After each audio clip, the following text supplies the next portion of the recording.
Muito bem, meus queridos, bora lá para nossa aula, né? Teoria das organizações é um componente de dependência 2021/1. Vamos dar início, tá? Então, aqui nossos encontros serão semanais, até então serão aos sábados, de 14 às 18 horas. Esse sábado, do dia 20, sabemos aí que foi uma catástrofe, né? Não foi possível porque simplesmente a internet não nos deixava trabalhar desta maneira. Muito bem. Então nós temos aí basicamente três encontros que vai dar aí 12 horas de aula e nós teremos aí algumas outras coisas também. Como é que a gente vai estudar? Os três sábados, né? São três conteúdos, os conteúdos mais gerais, os conteúdos que a gente mais estuda, né? Quando está no componente corrente, no semestre. E por último aí, nós temos a avaliação. A avaliação ela será em todas as aulas, então nós teremos três notas, né? Para a aula de hoje, burocracia, para a aula da outra semana, estruturalista e para a aula da última aula, para a última aula nós temos aí decorrência das relações humanas. Bom, hoje nós vamos estudar aí Max Weber e a teoria das organizações. O que tem Max Weber a ver com isso, né? Max Weber foi o camarada aí, esse tiozinho que nós estamos vendo, que vai aí falar para nós o que é a burocracia, né? Nasceu aí na Prússia, faleceu na Europa. O Weber aí nunca produziu uma obra completa. O que aconteceu, né? Ele produzia alguma coisa e os seus pupilos aí iam lá e publicavam. Essa daqui é a palavra mais conhecida no Brasil, né? Pensa numa burocracia, Detran. Quem nunca, né? Detran é burocrático. Mas o burocrático no sentido não de Weber, não da burocracia como um tal, mas sim do excesso da burocracia, que é uma disfunção que nós já chegaremos lá. Então aqui um exemplo, né, nessa nossa tirazinha, cadê a segunda via do atestado que atestam o seu atestado? Já é a 10ª vez que venho aqui, agora acredito que não falta mais nenhuma informação minha. Aí a atendente começa realmente, parece que está tudo certo e de repente, falta este dado, ainda não poderemos resolver o seu problema. Se você já passou por algo semelhante a isso, então bem-vindo, né? Essa daí é a burocracia da qual nós conhecemos. Fato muito parecido com o que aconteceu no dia em que eu fui matricular em 2007. 2007 na faculdade, né? Toda vez que eu ia lá faltava um documento. Já tava que nem esse cidadão desistindo já da faculdade. A faculdade não é pra mim não, tá doido?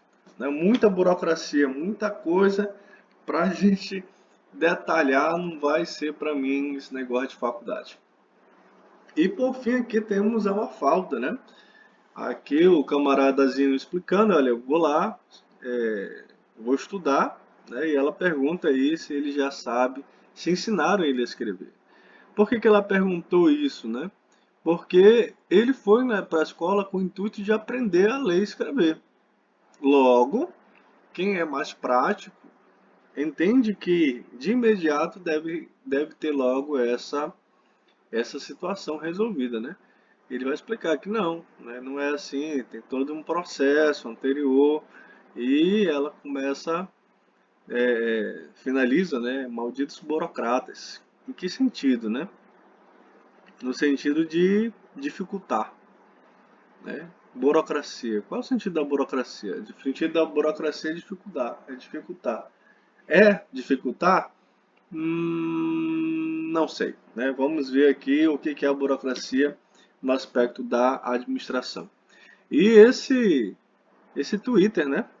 Assim, ele leva muita gente a pensar o que é a burocracia. Transar é bom, mas a burocracia envolvida me desanima.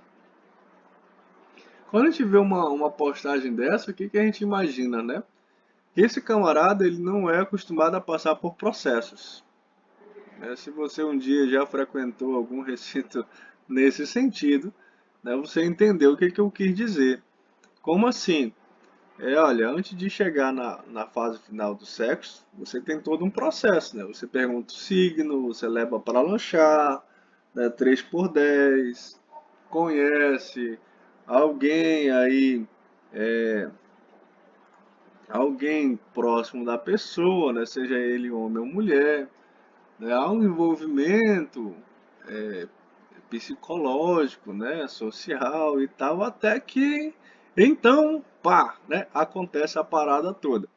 Mas esse jovem aí, ele entende que, olha, é legal, mas a burocracia é muito complicada, né? E assim também é nas organizações. Uma coisa que poderia ser muito fácil, como é que é uma coisa fácil? Uma coisa fácil é quando há interesse mútuo.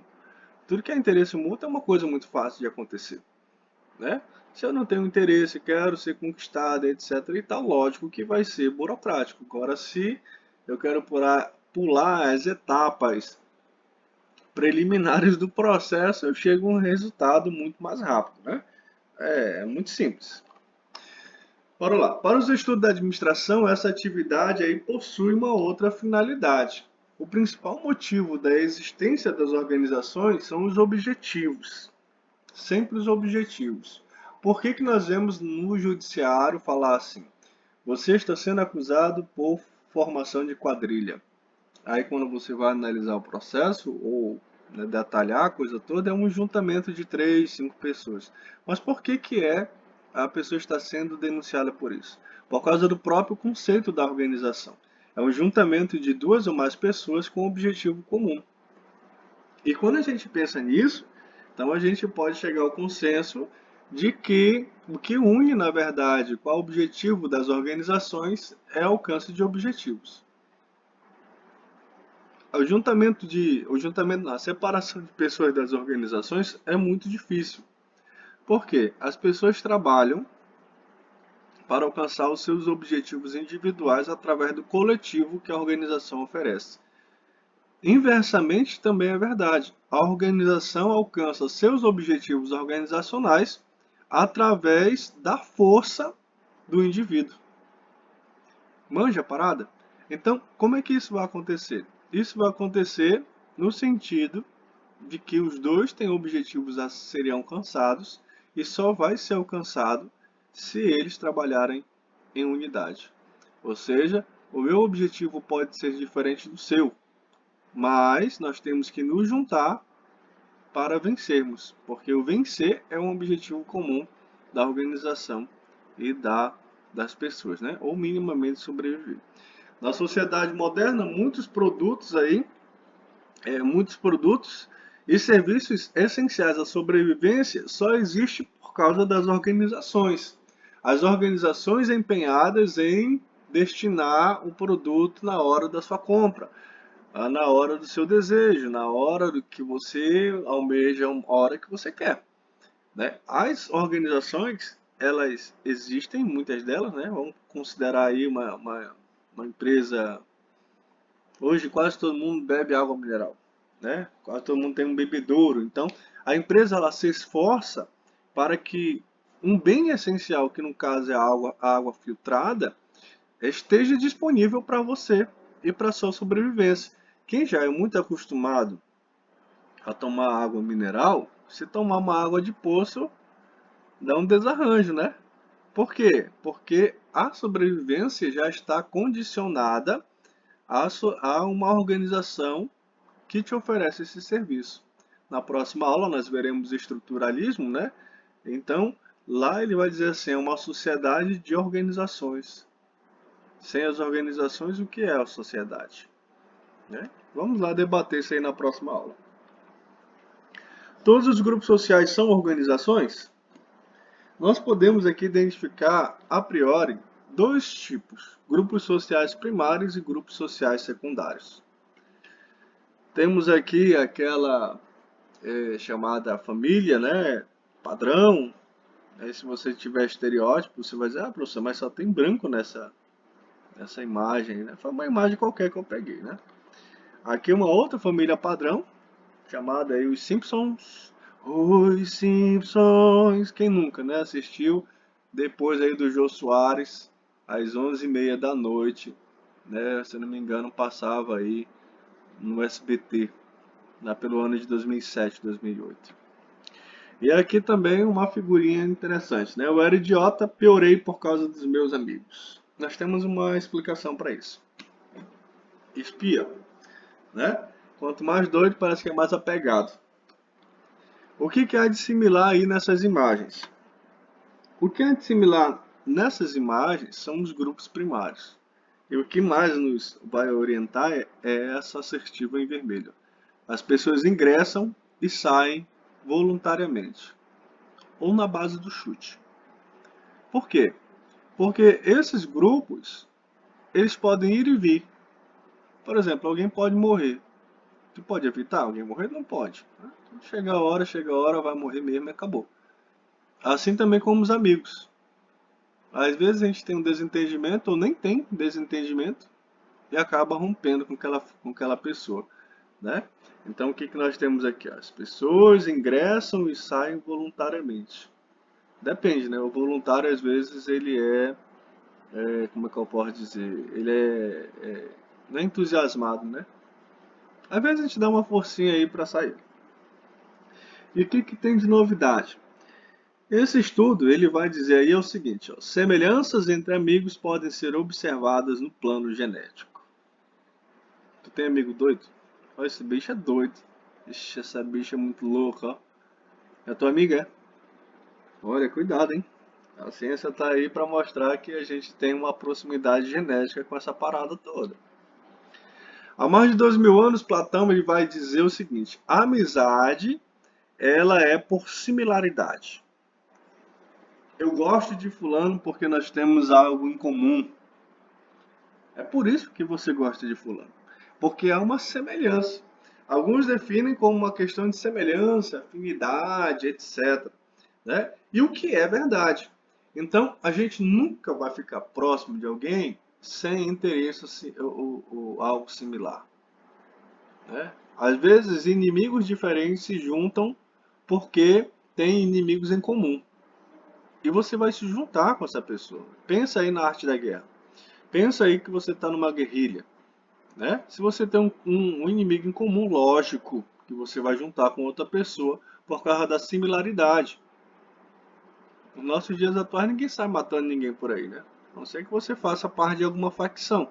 Mas se não for esse o seu caso, as nossas amizades e proximidade será aí feito porque alguém gosta de um brega, né? O grupo da cachaça. O que é o grupo da cachaça? O grupo da cachaça é quem gosta de tomar 51, né, pai? Corote no gargalo, né? Pega uma garrafa, todo mundo toma na mesma garrafa e por aí vai. Similaridade, né? Então a gente tem aí o grupo prioritário, os grupos primários por similaridade. Você escolhe esses grupos. A afinidade entre amigos pode ser explicada pelo DNA, características genéticas, cérebros parecidos. Isso quer dizer que os amigos são aqueles literalmente que nós vamos escolher, a família que a gente quer mais próximo. Né? Quem de nós aí não tem um amigo que é mais chegado do que um irmão? Né? Às vezes um amigo ele te entende mais do que o teu irmão ou a tua irmã, né? E por aí vai. Um amigo de trabalho que virou, além de um amigo de trabalho, certo? Cérebros parecidos. Nós temos uma movimentação cerebral parecida. E alguns estudos apontam que há uma característica genética nisso. Então, você é amigo de X e Y e Z não é por acaso. Né? Tem alguma característica em comum. Isso vale para as organizações. Você já manjou que nem todo mundo que trabalha contigo você é chegado? Por que não? Né? Porque não existe similaridade. Porque o teu DNA não bateu. O santo não bateu. Pode ser também. Grupos secundários abrangem os grupos formais, as organizações, né? E esses grupos secundários, eles são regidos por normas. Olha aí a burocracia começando a entrar.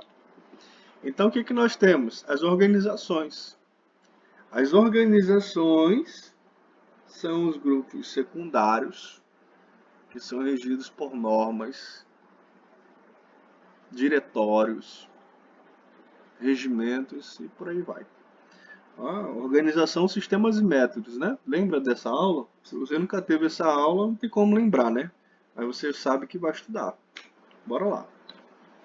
Em todo grupo sempre há algum grau de definição de objetivos, uso de recursos, divisão de trabalho e processos de transformação. E a gente vai se juntar a esse grupo aí, porque a gente nasceu bonito, não nasceu rico, né? E porque a gente não nasceu rico, a gente vai trabalhar. Então a gente vai se juntar num grupo e pede a Deus aí para que o grupo seja unido e que nós possamos fazer um trabalho bem feito. A diferença aí, todos os grupos sociais têm elementos que definem as organizações. Organizações formais, regulamentos, e as organizações informais, relações sociais. Interessante quando a gente fala de questão organização informal, porque você não tem nada formal, né? Nada num regulamento escrito, mas você sabe, por exemplo, o que você pode ou não fazer, sabe? Por exemplo, você tem um amigo, você tem aquelas amizades antigas, né? Antigas e novas, aquele grupo da saída. Aí você sai com o grupo da saída, né? Óbvio. Claro que você não vai para uma festa clandestina, né? Em meio à pandemia, que está consumindo um monte de gente aí, né? Mas digamos aí que estejamos em dias normais e que você pode sair com esse teu grupo. E você manjou que uma dessas tuas amizades, ela vai começar assim trazer algum tipo diferente de, de, de, de ações ou de atitudes que vocês não concordam. O que o grupo vai fazer? O grupo vai regulamentar. Ele vai punir socialmente esse ser. Ninguém falou que uma novidade que corrompa o grupo é proibido, mas todo mundo entende que é proibido. Entende? Então, as relações sociais, elas são os regulamentos das organizações informais. Ninguém disse que é, mas todo mundo sabe. Interessante, né? Se tu entender a parte da organização informal, você consegue fazer associação na organização formal. Todas as organizações formais são burocráticas. Lógico. O que é viver na informalidade? É estar em desacordo com as organizações burocráticas, as agências reguladoras, os órgãos de fiscalização e por aí vai. A palavra burocracia identifica organizações que se baseiam em regulamentos. Aí a gente vai pensar somente, não podemos dizer assim somente, mas vamos pensar no tio Weber, né? Regulamentos é com tio Weber. Organizações, sistemas e métodos, tio Weber. A sociedade organizacional é também uma sociedade burocratizada. Por quê? Por causa das questões hierárquicas. Todo mundo obedece o juiz, o advogado, o médico, né? O pai de santo. Por aí vai. Por quê? Porque você entende que deve obediência àquela pessoa. Porque aquela pessoa ela tem o seu aspecto burocratizado. Se você é católico, você respeita piamente o Papa. Você é evangélico, o pastor, o presbítero, o apóstolo, né? Seja qual for o título do maioral da tua igreja. E você respeita. Né? Uma sociedade burocratizada. Engraçado, né? Porque a gente tenta fugir de toda maneira, mas não dá. Não dá para fugir. Né? A burocracia é um estágio na evolução das organizações. Imagina cursar o ensino superior sem burocracia. Seria um sonho, professor. Não seria. Sabe por quê? Porque quando a gente chega na faculdade, a gente não sabe o que vai estudar. Aí, quando a gente não sabe o que estudar, outras pessoas têm que mostrar para nós o que nós vamos estudar. Porque elas sabem o que é necessário para que você estude e que fique bom naquilo. Né? Imagina, você chegar numa empresa, na empresa que você trabalha, e não tem nada burocratizado. Você já trabalhou numa empresa assim?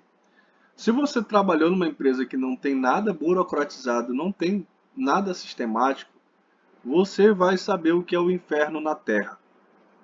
Porque todo mundo vai dar psica, todo mundo vai se meter, ninguém vai trabalhar, vai ser uma zorra. Meu irmão, vai ser uma loucura. A burocracia no seu estado, como é concebida, ela é boa. Trabalha numa organização que não é burocratizada, não é sistematizada. Então, quando uma empresa ela exerce a burocracia, há uma evolução organizacional. Agora te chegou em Max Weber, porque até então só estava na introdução. Tá para ti? 20 minutos de introdução. Esses daí são os autores principais da nossa teoria. Então todos esses daqui eles fazem parte. Emitai Etzioni, ele aparece muito mais na teoria estruturalista, né? Mas assim, não existe nada que proíba que ele esteja lá. Blau Scott também sempre aparece na estruturalista, né? Mas por que eles aparecem lá, professor? Porque alguns autores já entendem que eles têm uma concepção um pouco mais liberal da questão da burocracia. Max Weber, por exemplo, que é o principal autor, é um tipo ideal de burocracia. E Tizione, tipologia das organizações com base nos tipos de poder. Aí você vai analisar o tipo de poder, ele surge aonde? Lá na teoria das relações humanas, né? Se você acha que a teoria das relações humanas é a mais romântica, então a gente estudou errado. Por quê? Porque as relações humanas ela vem com um novo tipo de controle. Só que não numa mão de ferro como foi os pioneiros, né? Ela vem com uma mão de luva, mas ela vai te bater do mesmo jeito. Então, para que eu vou me estressar metendo o chicote se eu posso simplesmente convencer? A teoria das relações humanas, no fundo, ela é um estudo de relação de poder. Então não pense que ela é a mais romântica, porque não é. Talvez, pelo menos na minha percepção, ela é aquela que mais trouxe necessidades e subjugos ao outro. Na minha visão, né? Aí tu volta lá a ler e compreende lá se é assim ou não. E temos os demais, tá? Bom, as organizações formais modernas baseiam-se em leis que as pessoas aceitam por acreditarem que são racionais, definidas em razão do interesse aí das pessoas. Organizações formais modernas baseiam-se em leis racionais, interesses das pessoas. Eu estava dando exemplo disso nos decretos, né, semanais do ilustre governador do estado do Amazonas. Aquela lei, segundo Weber, né, ele vai dizer, olha, essa lei ela é racional, ela evoca o interesse das pessoas. É mesmo, é João? Tu jura que é assim, é? Né? Teria que ser, teria que ser.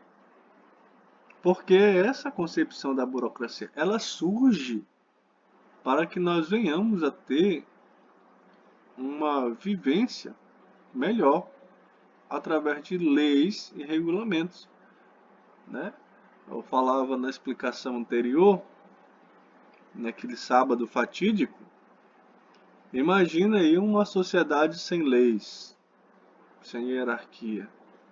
Todo mundo é igual. Todo mundo é igual até um ponto. Por quê? Porque tem pessoas que necessitam ter direcionamentos. Não é todo mundo, eu acho. Eu acho, né?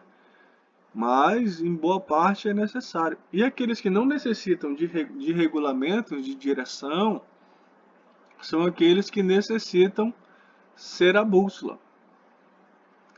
Necessitam ser os direcionadores, os influenciadores, etc. e tal. Então, a lei ela surge num momento ou então, né, para dar um sentido ao interesse das pessoas. igual a administração pública, né? O senso comum, né? O bom senso, aquilo que é comum ao povo, deveria ser assim. Se é uma outra discussão, né? As organizações modernas aceitam que algumas pessoas representem a autoridade da lei. Como é que a gente sabe que está na hora de colocar o cinto? Quando você já está na estrada a 30 minutos dirigindo. É quando a gente encontra uma barreira da Polícia Rodoviária Federal. Opa, imediatamente vem a lembrança, opa, tenho que colocar um cinto de segurança. Mas não é pela tua segurança, é por causa da representatividade da lei que o PRF demonstra. Faz sentido, não faz sentido? Aquele arrepio básico, né? De medo de ser multado, de não vai ser preso ainda. Já pensou ser preso só por causa que tu não tá com cinto, né? Mas eles podem. Por quê? Porque o cinto ele tem a sua relevância na segurança e na ordem, né?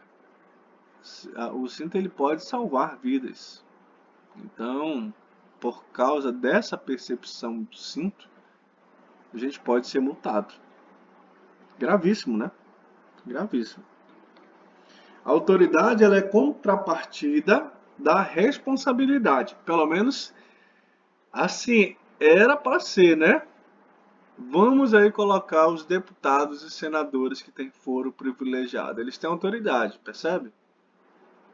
A responsabilidade é trazer benefício à sociedade.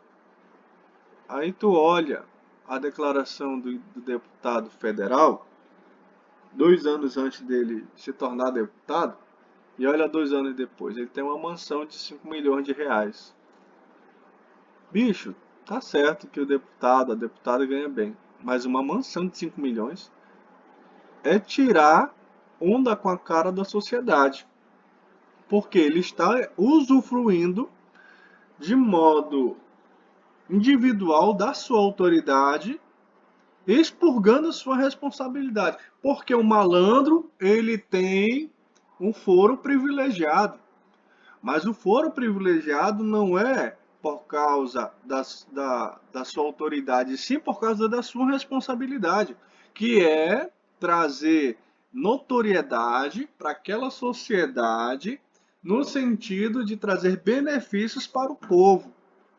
Isso quer dizer o quê? Que tu tem que comprar briga com o judiciário, com outro senador, com outro deputado, porque o teu foco, o teu objetivo, ele é voltado para a população. Entendeu? Aí a malandragem é malandragem, né? Malandro, como dizia Zeca Pagodinho, eu acho. Malandro, malandro, mané, mané. Por quê? Porque se eu tenho um foro privilegiado, eu vou me beneficiar. Tem até não sei se era o parafernália, ou era a porta dos fundos que tinha. Eu vou consertar a sociedade, eu vou fazer isso e aquilo pelo povo, eu vou não sei o que, etc e tal. Mas primeiro eu tenho que organizar a minha casa. Olha a safadeza. Entende agora como é que é o negócio? Legal, né? Ter foro privilegiado se tu tem somente o exercício de ter autoridade. Não, não me toque, porque eu sou o deputado federal. Não me toque, porque isso, aquilo, outro. Tu é um ninguém, sem essa representatividade de autoridade. Entendeu? Bora lá. A obediência ela é devida a quem? Às leis, formalmente definidas e às pessoas que as representam, que agem dentro dessa jurisdição. Né? Isso mesmo. Vai você furar o decreto? Hã? O decreto diz, atualmente estamos no ano de 2021, a priori estamos assistindo esse vídeo agora, né? Se disponibilizar esse vídeo em outro mês aí, outro ano, ninguém vai saber o que a gente está falando. Mas está falando dos decretos do Estado, né? Que limita a nossa transição para outros lugares a partir das 6 da tarde, 7 da tarde, 7 da noite. Por quê? Porque nós devemos obediência a isso. Aí você tem que sair para visitar sua mãe urgentemente. Aí para na blitz do Detran. Você notou que tem muita gente morrendo esse meio tempo aí? Estamos em fevereiro de 2021. Tem um monte de gente morrendo. Sabe por quê? Porque os policiais eles estão parando carros e motos. Porque tem um decreto do governador dizendo que tem que restringir isso aí. Meu irmão, pelo amor de Deus, né? Mas a gente deve obediência a essas leis. Por quê? Porque nós estamos num Estado democrático de direito. Olha só como é que é a presepada. O que é o Estado democrático de direito? Ele é fundamentalmente você e eu abrirmos mão da nossa individualidade em prol do objetivo comum. Quem é o comum? A sociedade. Isso é o Estado democrático de direito. Você abre mão um pouquinho do que você tem para que seja benefício mútuo. Quantos de nós não está, por exemplo, ficando em casa, obedecendo rigidamente? Mas tem malandro que não está, porque ele acha que está no direito de fazer o que ele quer. O que isso quer dizer? Que essa pessoa não entende ou não quer entender de obediência às leis e não sabe o que é a democracia como tal. Entende? Então todo mundo que infringe lei pensa que seu direito é maior do que o outro. Ah, esse é o meu direito. E o meu direito tá para onde? Tu tá consumindo um direito que é meu, pai? Que história é essa? Né? Tecnicamente todo mundo deve obediência às leis. Brasil é um país fora da margem, né? Só o crime compensa para quem tem dinheiro. Se eu, pobre, professor, dou uma mancada, eu fico 10 anos preso, sem direito à liberdade condicional. Mas vai prender um malandro de verdade, chefe de tráfico. Vai você querer pegar no colarinho branco? Ixi, Deus me livre, né? Eles não existem não, eles são de outra raça, sabe? É, gente. Qualquer sociedade, organização ou grupo que se baseie em leis racionais é uma burocracia. Isso quer dizer que as nossas empresas são burocráticas, as cidades são burocráticas. Você tem lei na tua casa também, é uma burocracia, tá? Lei número 1, não reclame. Lei número 2, não reclame do direito que você não tem. Lei número 3, tá reclamando? Tem lei na tua casa? Se tem lei, então é um estado de burocracia. Bora lá, vamos adiante. O que é o tipo ideal de burocracia segundo Weber? Ele vai perpassar por essas 3 dimensões: formalidade, impessoalidade e profissionalismo. Muito bem, aqui está uma abordagem geral dessas 3 características. Anota aí, porque a segunda-feira às 7 da noite, melhor dizendo, às 19 horas, às 20 horas, vocês estarão fazendo uma prova sobre isso daí. Para quem está sendo direcionado agora, né? Muito bem. Formalidades. Burocracias são essencialmente, alguma coisa não estou conseguindo ver ali, a figura de autoridade é demandada pela lei, que tem objetivo a racionalidade das decisões em critérios impessoais. Formalidade.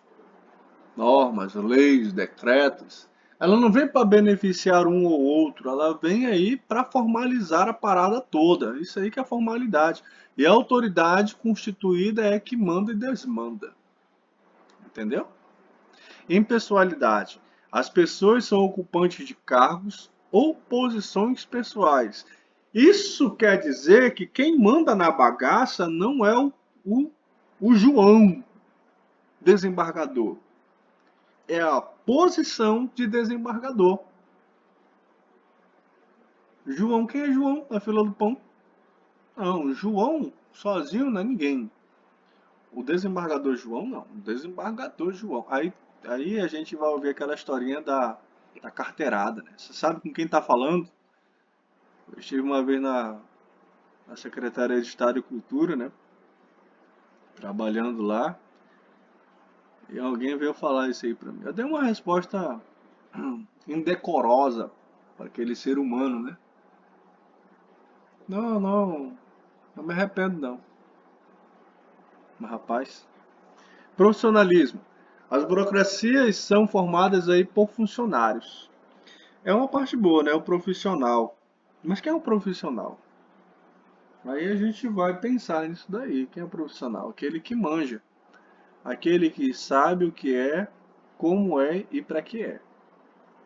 Então, vocês hoje, os dois aí que estão me ouvindo, estão aí prestes a se tornar profissionais, um outro universo, tá? Profissional de administração. Você vai virar um bacharel, uma bacharel em administração. Aí você se torna administrador e administradora quando você faz parte do Conselho Regional de Administração. Antes disso, você só é bacharel. Olha, ainda tem ainda a questão, né? A formalidade, olha a burocracia. Você estuda 4 anos, você vira bacharel. Você entra no CRA, você faz parte desse núcleo do CRA, então você fica na formalidade de exercer o papel de administrador, de administradora, através de um quesito, né? De Weber, que é o profissionalismo. Pensa que a saga acabou, é? Pensa que teu caminho encurtou, foi? Cola grau e vai lá no CRA. Porque senão você não vira administrador, você fica bacharel. Formalidade. Significa que as organizações são constituídas em normas, regulamentos explícitos e leis. Também. O que foi que disseram para você que está pagando matéria comigo? Olha, segundo o regulamento da instituição, você tem que passar em todas as matérias, por nota e por frequência. Né? É um direito teu colar grau, mas é um dever teu cumprir isso daí. Porque se você não cumpre, você está na informalidade. Aí você é obrigado a assistir mais 12 horas de aula comigo. Ou com outro professor, né? Mas no caso é comigo. Porque a norma é regulamentada, está explícita e dentre os direitos do acadêmico também existem os deveres do acadêmico, que é estar quites com todas as disciplinas, com a biblioteca, com o financeiro, com as horas complementares, né? Por quê? Por que isso? Porque isso faz parte do aspecto da formalidade. Que temos o sistema feudal, que é, em sua essência, um sistema de formalidade, né? Quem manda aí a parada toda? É o senhor do feudo. Eu acho que é esse daí que tá morando no centro, né? Esse daí que tá aí no nesse grande prédio chamado Castelo. Eu acho que é ele, né? A organização formal, burocrática. Podemos colocar qualquer uma, mas essa daí a gente entende melhor, né? A organização formal. Quem é soldado, quem é cabo é cabo, quem é sargento, sargento, quem é oficial, e assim vai. A organização formal são esses caras aí, ó. Parte significativa das nossas organizações existentes hoje surge através da do incentivo não, da influência da organização militar tal qual nós conhecemos. As organizações formais burocráticas surgem daí, ó, né? Dos nossos ancestrais, deuses da guerra, podemos dizer assim. Na burocracia, o comportamento ele é regulamentado de forma explícita. Você pode, você não pode.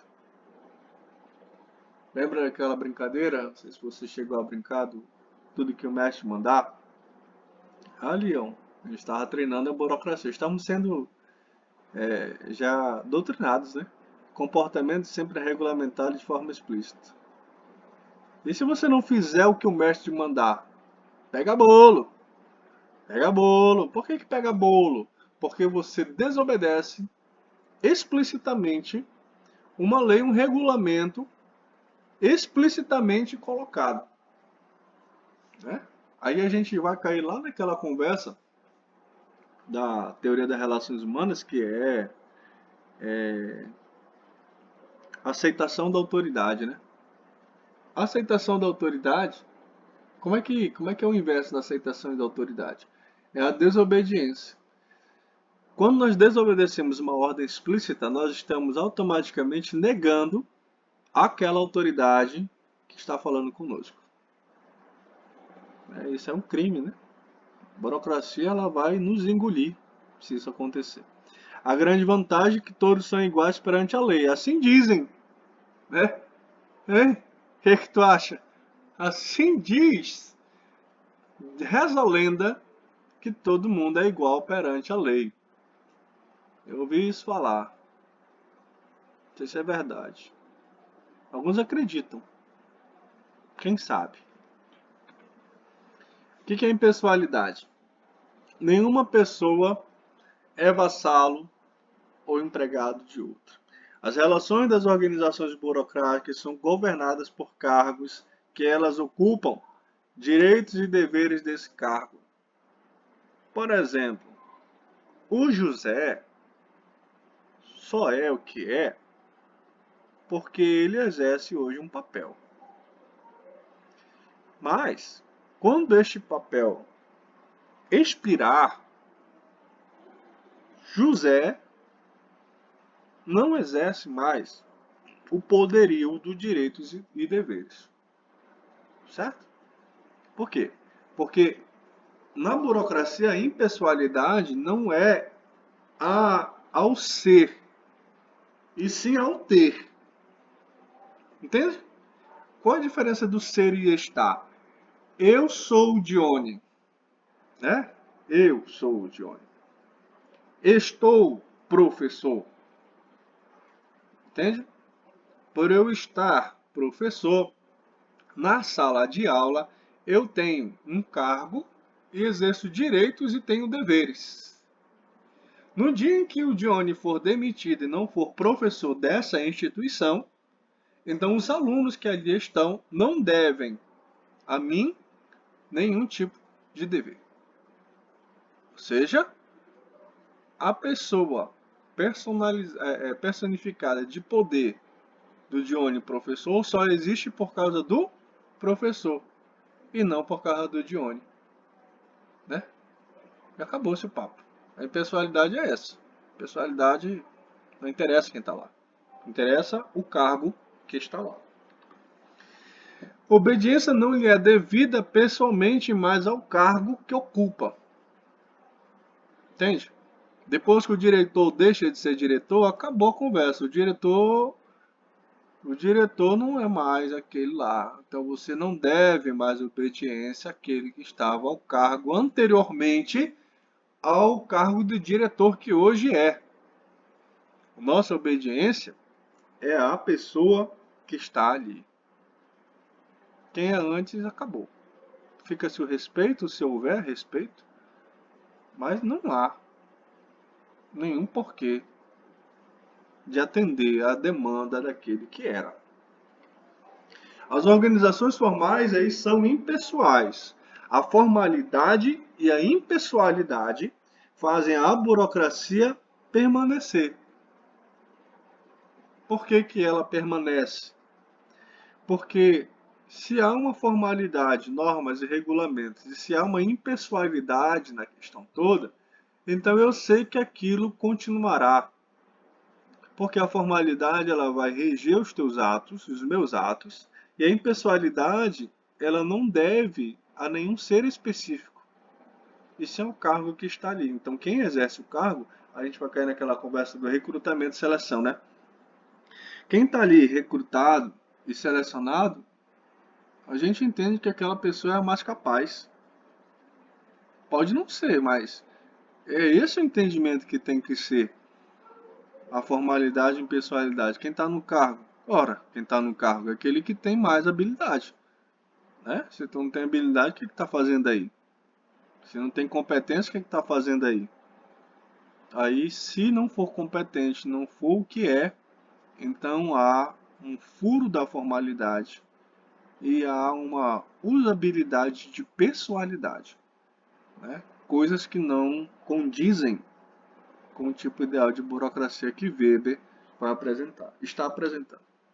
Profissionalismo, que significa oferecer aos seus ocupantes uma carreira profissional. Ora, o que nós estamos fazendo aqui? Hein? Estamos sendo doutrinados a sermos profissionais. Esse ser profissional é além da formação. São habilidades que você desenvolve para o cargo, para a função, né? O profissional de administração é competente em A, B, C, D, E, F, G, H, I, J, etc. até Z. Por quê? Porque você está sendo preparado para isso, é a tua carreira, né? Ah, professor, mas eu vou me especializar em finanças. Vai lá, você vai ser um profissional de administração, né? Nesse teor da finança, nesse teor aí financeiro e por aí vai. O integrante de uma burocracia é um funcionário que recebe salário regular em troca de seu serviço. Quem não recebe salário em prol do seu serviço, ou é desempregado, ou é hoje empreendedor, ou hoje é nem sei o que, né? Funcionário recebe salário em troca do seu serviço. Por que a gente prefere um emprego a um empreendedorismo? Porque a gente tem essa troca. A gente sabe se fizer ou não fizer, na maioria dos casos, né? A gente tem o nosso salário garantido. Entende? Então, se você tem o seu salário garantido, troca do seu serviço, e de vez em quando só que o teu serviço ele é requerido, então você trabalha menos e ganha mais, o que é a vantagem, né? O empreendedor, como é que é a vida do empreendedor? Se você já empreende hoje, você sabe como é que é. Hoje você tem, amanhã você pode não ter. Hoje o teu meio de trabalho, não, o teu meio de oferta, né, de serviço ou produto, ele pode ser escalável como não. Se não for escalável, ele tem um limite. Se for escalável, ele pode progredir aí ao infinito, né? Exponencial, sei lá, não sei com o que você trabalha, né? O meu mercado hoje eu trabalho aí com uma linha de educação infantil, né? Então eu tenho uma possibilidade de escalar? Tenho. Em que sentido? No sentido de abrir outras unidades. Mas eu tenho uma limitação à quantidade que o prédio ele comporta. Então eu posso progredir, por exemplo, financeiramente até X valor. Por quê? Por causa do total de espaço que eu tenho. Certo? Mas o meu professor que trabalha lá, a professora que trabalha lá, ela vai receber o seu salário em troca do seu serviço. Independente se está cheio, se não está cheio, se tem 2 alunos, se tem 10 alunos. Ela vai receber pelo mesmo serviço. As organizações formais são sistemas de trabalho que fornecem a seus integrantes meio de subsistência. O que é esse meio de subsistência? Salário. O salário, ele é a subsistência. Nesse ano aí saiu, né, uma DIEESE, parece que é o órgão que pesquisa sobre salários e tal. Qual era o salário mínimo que teria que ser para o brasileiro? 5 conto. 5.000 reais. Quanto é que é o salário mínimo do brasileiro? 1.100. 1.100 e pouquinho agora, né? Aí a gente recebe um salário de 2.000. A gasolina tá 5 conto. O gás está quase 100. Tu vai comprar hoje uma Um quilo de carne só come uma vez. Por quê? Porque o picadinho, bicho. O picadinho tá R$ 25. O que está sendo oferecido hoje é um grau de subsistência mesmo, né? É assim, te darei um salário mínimo para que tu possa ter um mínimo. Mas não é porque as organizações elas querem pagar pouco, é porque ganham pouco mesmo. Imagina o tanto de imposto que nós, pessoas físicas, pagamos. Agora imagina quanto é que de imposto que as empresas pagam. Por isso que tem muita empresa que sonega, né? Por quê? Porque quer lucrar mais. Claro que isso não é justo, mas sonega. Você acha o quê? Se a gente tivesse a opção de pagar imposto, não pagar imposto, você acha que a gente ia pagar? Não, claro que não, né? É por isso que o Estado no sentido de governo, né, geral, ele, ele te cobra para ter um SUS, para ter vacina, para ter aquilo outro, de forma obrigatória. Porque se deixar a nossa vontade, a gente não faz. Tu vai pagar imposto? Porque tu quer. É. Algumas instituições aí fornecem a seus profissionais o treinamento especializado. É o caso que eu trouxe aqui, a diplomacia, né? Eu sempre tive um sonho de ser diplomata. Eu acho que ainda vou estudar um dia. Já desse eu tiro um dia para estudar sobre a diplomacia. Lá na graduação eu sempre estudei muito sobre a diplomacia que fazia e ficava encantado, né, com aquela posição. Encantado mesmo a ficar pelo salário inicial, né? Na época eram 16 mil, parece. Salário inicial, início de carreira. E depois você consegue chegar a um alto nível de dinheiro, né? E o reconhecimento. Reconhecimento. Diplomacia você vai estudar direito internacional, né? Você vai estudar aí sobre comunicação oratória. Existe toda uma parafernália direcionada para se tornar um diplomata. As Forças Armadas do mesmo jeito. Se você não, porque você vai colar grau, quando você colar grau, 2021, né? Outubro vai abrir processo seletivo para o Exército, por exemplo. Você pode se candidatar lá. Quanto é que é o salário inicial do oficial? R$ 8. R$ 8.000. 8 conto. Legal, né? Onde é que a gente vai receber 8 conto assim no início de carreira? Só se a empresa for tua. Ou se você é sobrinho do dono do local, né? E se a empresa for render muito dinheiro. Mas se não, tem essas opções aí. E tem treinamento específico para isso aí. É polícia, né? Rocan, mais conhecido como Ursinhos Carinhosos. Eu tenho um colega da faculdade que a gente chamava ele de Ursinho Carinhoso. Na época ele era da Rocan. E as instituições religiosas, os padres, né, os presbíteros, têm toda uma formação específica para exercer de modo profissional aquela demanda. Né? E os tipos de autoridade? Bom, as concepções básicas de Weber é a estrutura da autoridade, conhecida como um sistema de controle social. Os sistemas de autoridade, eles são para controlar mesmo. Então, não é meio termo, ah, não, eu vou exercer esse papel aqui para fazer um bem e tal. Não, você controla. Se você exerce um papel de liderança, você automaticamente é um controlador. Você está controlando aquelas pessoas. E é isso que acontece. Bora lá. Weber ele vai distinguir o conceito de autoridade de outras formas, como poder e persuasão. Beleza? Bora continuar. Poder, a probabilidade desse ser executar sua vontade apesar da resistência oposta. O que é o poder? Poder é imposição, poder de polícia, poder de mandato. Isso é poder. Eu vou fazer independente do elemento A, B e C não querer. Por quê? Porque eu posso fazer, porque eu tenho o poder de fazer. Entende? Persuasão é a habilidade, né, ou faculdade aí, ó, de indivíduo influenciar a decisão ou ação do outro mediante a razão lógica e argumentação.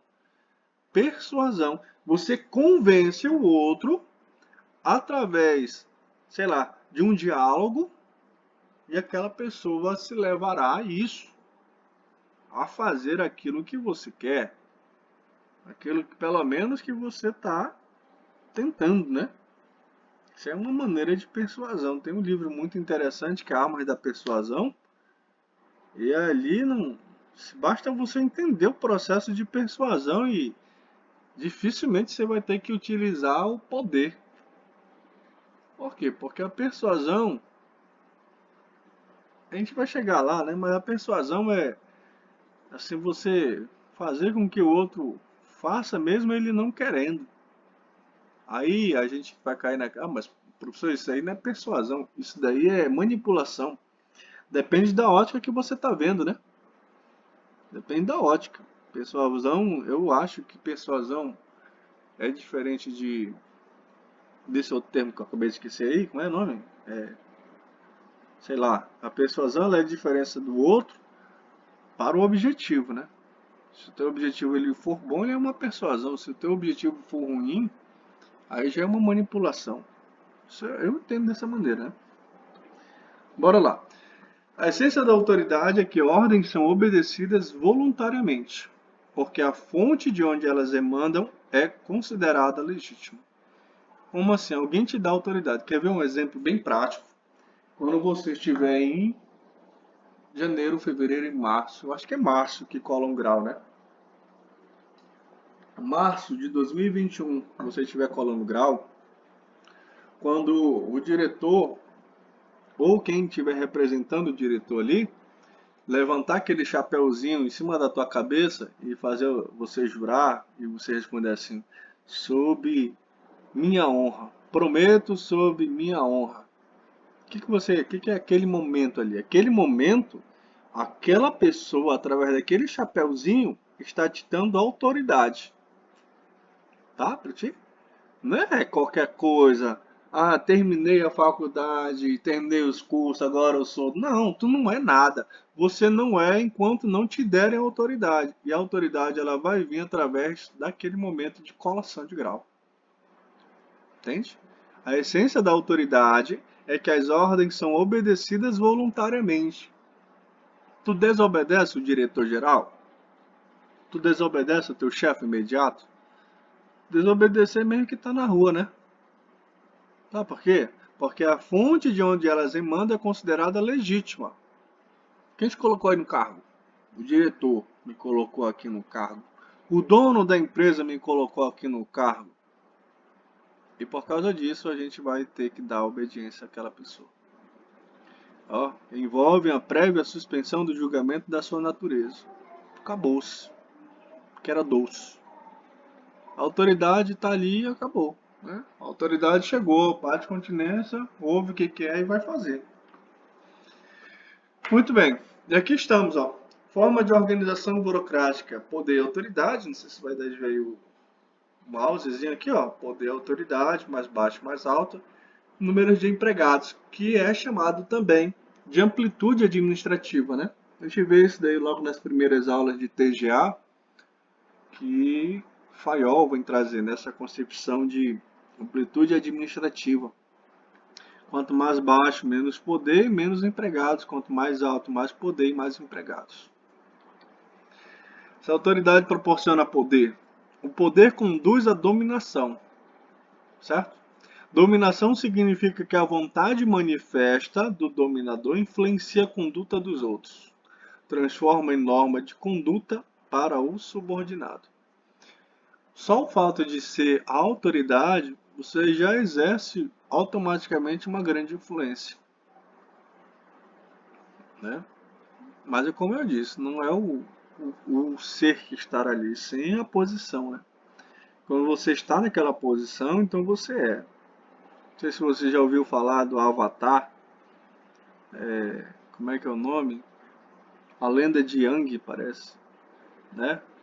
O Avatar, acho que o nome dele é Aang, ele só é um menino, até ele exercer a autoridade de Avatar. Aí ele, ó, dominação significa que a vontade manifesta do dominador influencia a conduta dos outros. Nossa, o Avatar voltou depois de 100 ou 200 anos, ele vai nos salvar. Transforma em norma de conduta para o subordinado. Porque o Avatar está aqui, é por isso que nós vamos obedecê-lo, é por isso que nós vamos reivindicar o que era nosso por direito. Manjou a parada aí? Olha aí, a autoridade proporciona poder. O poder conduz à dominação. A autoridade ela tem um outro viés também. A autoridade é diferente um pouco mais de poder, no sentido de autoridade ser reconhecida pelos seus. Carisma, por exemplo. Se você é carismático, você tem uma grande demanda de autoridade, que automaticamente vai te proporcionar poder. As crenças que legitimam o exercício do poder existem tanto na mente do líder como na dos subordinados. Eu posso fazer porque eu sou o líder e você tem que obedecer porque você é o subordinado. Tá? Aí determina a relativa estabilidade da dominação. Você é o líder, então você é que manda. Se você é o subordinado, você é o que obedece. E essa concepção estabiliza tudo. Pronto, é isso, né? Weber vai apontar 3 tipos de autoridade ali, ó. Autoridade tradicional, carismática, autoridade legal, racional ou burocrática. Autoridade tradicional, papai e mamãe, ou nessas novas considerações, né, de família, papai, papai, mamãe, mamãe. E outros já dizem que é para tirar papai e mamãe, não sei como é que a gente vai chamar, né? Progenitor, progenitora, só pode, né? Sei lá como é que vai ser. A autoridade tradicional é composta assim: pai, mãe e filho, né? Pai sempre muito sério, a mãe sempre muito séria, parece que não tem alegrias sexuais bastante para sorrir, né? Leandro Carnal ele traz uma declaração dessa, né? Mamãe sempre muito séria, porque a sua raiz sexual nunca aprovir de tais feitos de sorriso. Também tem isso, né? Resultante de uma ordem social, sagrada e eterna, baseada aí no direito divino, na tradição cultural e na herança. É aí a questão patriarcal, matriarcal, né? Sociedades que se valem aí, ó, tribo, clã, sociedades medievais, família, empresas, empresas familiares. É a autoridade tradicional, né? Titio, titio, ele é autoridade. Por que ele é autoridade? Porque ele é irmão de mamãe ou de papai, né? Ou de mamãe, de papai. Percebe? E porque ele está nessa posição de irmão de papai ou de mamãe, ele exerce aí o poder de autoridade tradicional. E carismático? Espiei quem é. Tem vários aí, né? Autoridades carismáticas aí. São aqueles que movimentam milhões de pessoas através de uma fala, através de um discurso. Tem um livro chamado 50 Discursos que Mudaram a História. Ou o Mundo Moderno, que mudaram o mundo moderno. Aí vai trazer aí muitas dessas celebridades que a gente está vendo aqui nos seus discursos. Às vezes uma palavrinha, né? Churchill, por exemplo, colocou assim, a partir de agora não cairemos. Iremos até o último homem, mas não nos renderemos. Nossa, essa frase no momento de guerra, pau cantando, pá, o cara, não vamos nos render, porque até o último homem a gente vai bater forte. Pá, até doido, é? O cara que ouviu isso daí, meu irmão, tava já na migalha da sua vida, já tava no fio ali, Ouvir um discurso desse daí, o cara sai matando todo mundo. Por quê? Por causa da autoridade carismática que este ser, né, Churchill aí, exercia. Subordinados aí aceitam ordens como justificadas por causa da influência da sua personalidade e liderança. Né? Lula tem influência, Bolsonaro tem influência, quem mais tem influência, né? Mazonino tem influência, hein? Titio Mazoca não tá morto não, papai. Ele tem muita influência, muita personalidade, ele dá um sorriso, né? Lembro-me daquela entrevista, foi visitar, acho que ele era prefeito de Manaus, foi visitar aquele barranco caindo. Ele tem fama de paizão, né? Chega lá, abraçando todo mundo, dando justificativas. Olha, vocês vão ter que sair, porque senão vocês vão acabar morrendo. Tem que sair, gente, tem que sair para viver.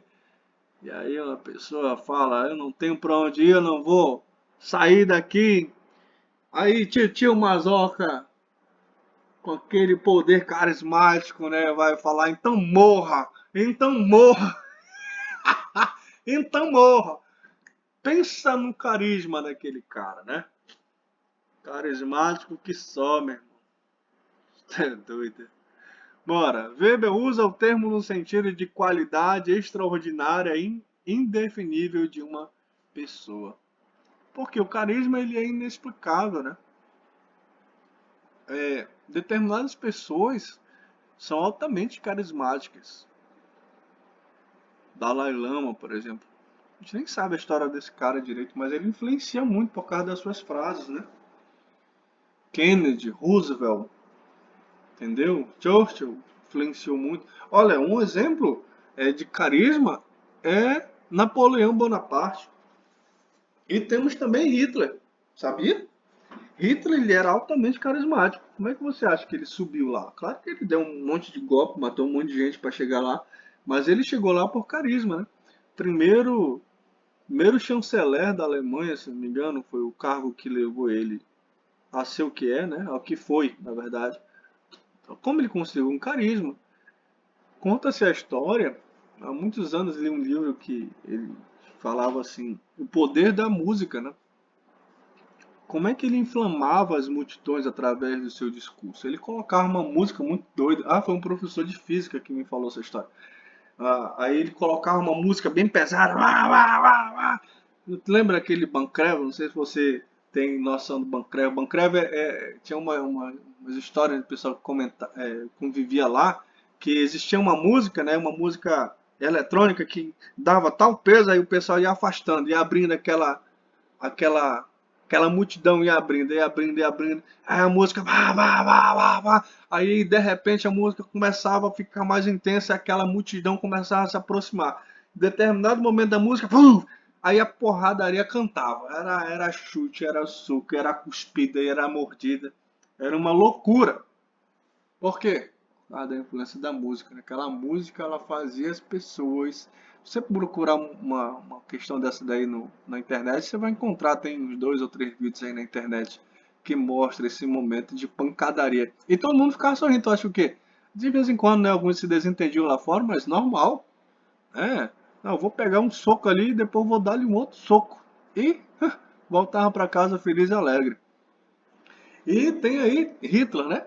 Colocava uma música ali muito doida, muito forte, e o pessoal ali naquela multidão, aquela música tocando, vá, vá, vá. Quando Hitler chegava, o pessoal já estava eufórico. Vamos matar todo mundo! Aí o cara ia, é isso aí, vamos metralhar! Por quê? Por causa da sua carismática e empolgante reflexão. O carisma pode matar, viu? Cuidado aí com pessoas muito carismáticas. Olha aí. O poder carismático não tem base racional, ele é instável e pode adquirir características revolucionárias. Não é delegado, nem recebido como herança. Se você ouviu ou já leu a história de Che Guevara,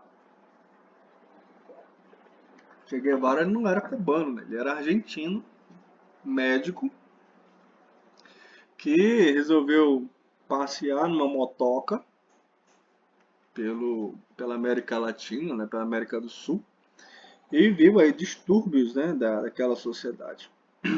Eu não vou entrar a fundo nessa história não, mas enfim. Aí ele viu aí algumas coisas e tal, e não viu sentido, né, em voltar, porque ele era de uma média sociedade, média para alta sociedade. Médico, né? E aí ele entrou na barca de Fidel Castro. Bom, ele era asmático, raquítico. Ele era altamente frágil. Aí foi naquela. Agora eu esqueci o nome, mas teve um momento lá em que eles foram atacar para tirar, né, o atual líder do governo, naquela época, em 60 e pouco, se não me engano. E eles praticamente naufragaram, né? Foi algo terrível, né? Não deu para eles vencerem naquela lá, não. E Che ficou meio que conhecido, né? Por que ele era tão carismático? Porque ele tinha tudo para não ser um general. Não tinha conhecimento bélico, não tinha corpo físico para isso. Era altamente asmático, né? Che era uma largatixa, né? Vai pisar no Che ali e pronto, acabou. Mas ele superou tudo isso, entende? Então havia um- uma influência muito grande de Che Guevara, né? E ele conquistou muita coisa através do seu carisma. Claro que, né, não é só de flores, né, essa situação toda. Mas ele conquistou. Fidel Castro também, né, através do quê? Através do carisma. E aí um exemplo, né? O poder adquire características revolucionárias. Não é delegado, não é recebido, não é nada. Surgiu, de repente ali, pá, aconteceu. Autoridade carismática resultante da rejeição à tradição e contra a ordem social vigente, concentrada na aceitação de uma ordem encarnada em uma pessoa. O poder carismático ele não é passado para outra pessoa. Se eu sou carismático, a autoridade ela é minha exclusivamente. Eu não posso passar autoridade e carisma para outra pessoa. Steve Jobs, por exemplo, né? Quando Steve Jobs anunciou que ele ia se afastar da Apple e o seu sucessor assumiu, a Apple perdeu valor. Por quê? Porque a autoridade estava depositada em Steve Jobs. Todo mundo via que Steve Jobs, ele era, na verdade, no fundo, o cara do pensamento criativo. Então, o fato de Jobs não estar ali significava que a empresa ia perder a autoridade que tinha, mas era uma autoridade carismática. Aí o outro que assumiu, ele mostrou para que veio. Ele é muito bom, né, profissionalmente e tal. Claro que a autoridade carismática dele não era tão alta como Steve Jobs, mas ele não deixou a barca furar, não. Foi para cima mesmo e realizou tudo aí que tinha que fazer. E a autoridade tem traços míticos, arbitrários e personalísticos. Por isso que ele não pode ser passado para outra pessoa. Quem tem autoridade carismática tem. Quem não tem, não tem. Acabou. Tipos de sociedade que valem desta autoridade são partidos políticos, os grupos revolucionários e os grupos religiosos. O Lula, por exemplo. O Lula, ele é uma autoridade altamente carismática. Como é que você acha que a Dilma chegou lá? Hum? Dilma chegou lá por causa do poder carismático do Lula. Entendeu? Por isso que ela chegou. Se não fosse o Lula, ela dificilmente chegaria. Né? Temer não chegou. Né? Ele associou ali, ele tinha muita influência no curral político dele, mas carisma também não teve. Que se tivesse, ele tinha eleito aquele presidente lá, que até esqueci o nome, que foi presidente, que foi secretário da Fazenda, né? Henrique Meirelles. Eu acho que era esse. Meirelles, eu acho que é. Né? Por que não tinha? Porque não tinha carisma. Né? O cara que não tem carisma é difícil colocar o seu sucessor ali. E a autoridade legal aí é essa, naturalmente, que a gente vê. Nós temos aí aquelas autoridades legislativas, né, que são os representantes do povo, os vereadores, os deputados estaduais, federais e os senadores, né? São aí aqueles que entendem que o Brasil é deles, porque foi posto ali. E porque ele foi posto ali, ele pensa que pode governar do jeito que ele quer. Pensa que é a casa dele, né? Só pode. Aí o executivo, ó, prefeitos, governadores, presidente e o judiciário, juízes, tribunais estaduais e tribunal federal. Certinho? Olha aí, titia Dilma aí. A Dilma ainda era presidente, né? Tipo de autoridade técnica, meritocrática e administrada, né? Os governantes são eleitos e exercem o comando de autoridade sobre seus comandados, seguindo certas normas e leis. Aí vem a norma de as leis de responsabilidade fiscal, né? Coisa que não é respeitada. Manaus aí, a gente vê a catástrofe que é hoje, 2021, a questão de Manaus ser governada, né? Tem um dançarino que é governador do estado. Ou seja, né, a gente coloca pessoas inúteis ali para se valer de uma autoridade técnica meritocrática administrada. Nossa, a gente bota muito ruim, né? Mas olha, o que que acontece? A legitimidade baseia-se em normas legais racionalmente definidas. Aí coloca o cara lá, a mulher lá, e depois quer tirar na bicuda. Ah, depois tu colocou e fez tirar, né? É difícil tirar. Por quê? Porque são normas legais. Ah, porque eu não concordo, mas eu quero tirar. Não é assim que funciona. É toda uma burocracia. Aí pensa que quem está lá no poder, tu acha que quer sair? Não quer sair, irmão. Por que que não vai sair? Porque é bom, entendeu? Sentir o gosto do filé mignon, tem ali a picanha todo dia no prato. Bora transformar lockdown, porque meu salário está caindo na conta, né? Vamos prender feirante, porque é mais fácil do que aquele traficante de droga que tem uma AK-47. É fácil, né? Ah, não presta, vamos tirar. Não vai tirar.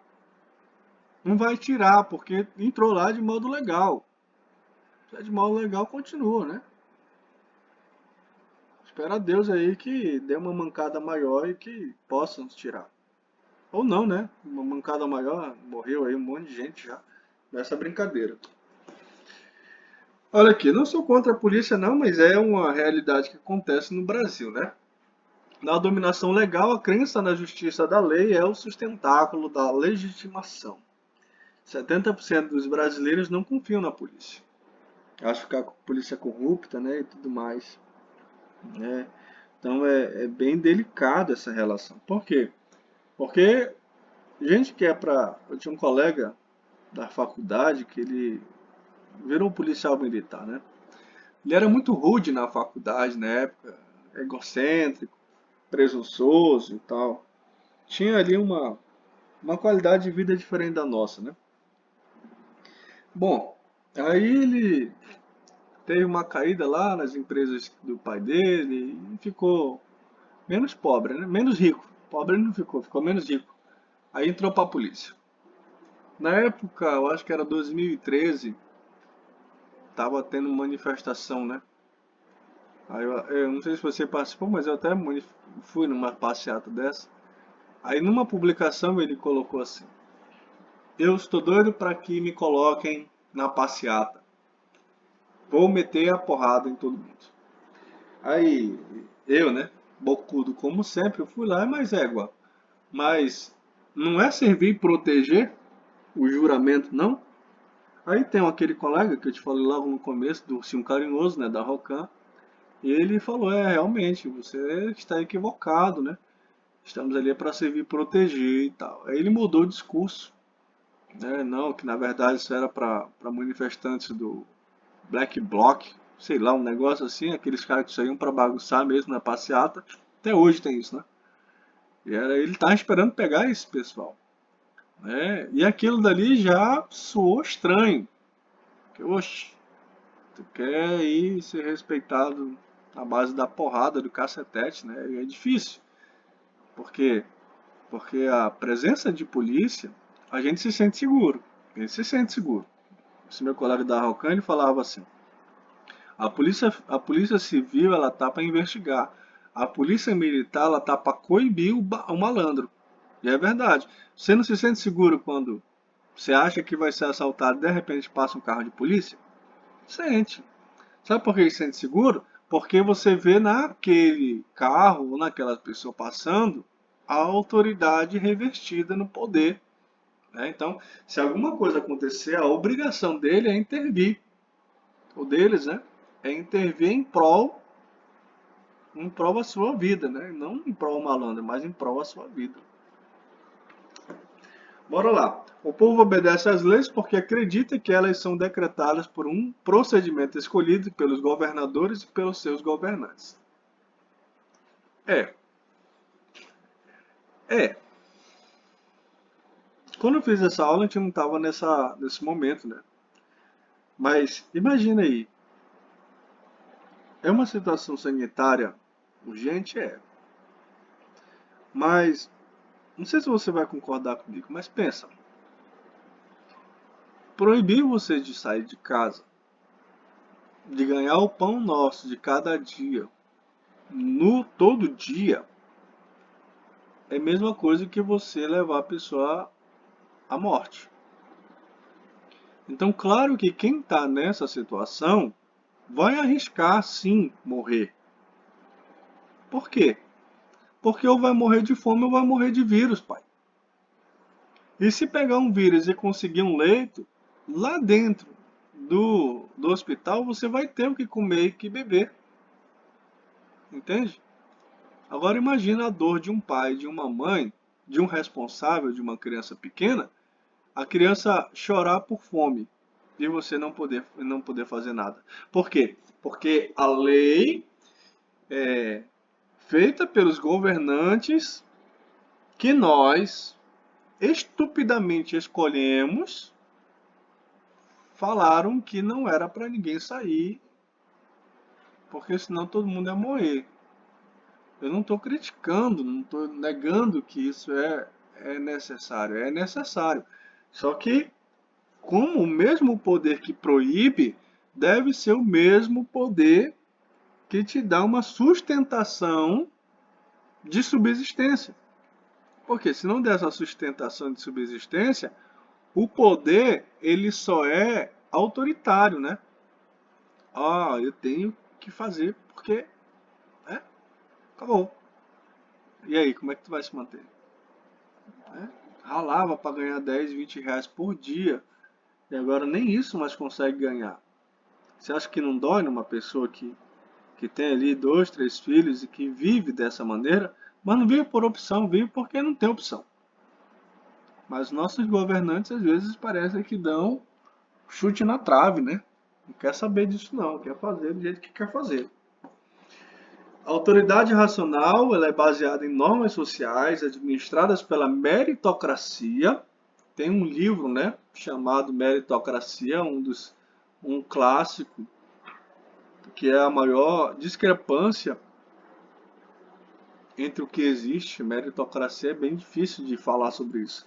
Com traços impessoais, técnicos e racionais. Isso é autoridade racional. Tipo de sociedade, exército, administração pública e empresas. Por isso que nós... Você acha que tem muita gente no ensino superior? Tem não. E quem entra não quer dizer que vai sair formado. Mas nós vamos sair formados. Né? Estou formado há um pouco mais de tempo do que vocês, mas vocês estão formando agora. E é nossa responsabilidade fazer com que essa autoridade racional seja entendida a ponto de sabermos escolher quem vai nos governar. Sabe? A autoridade racional ela é escolhida, ninguém vai meter a faca. Quer dizer, depende do interior que tu tá, né?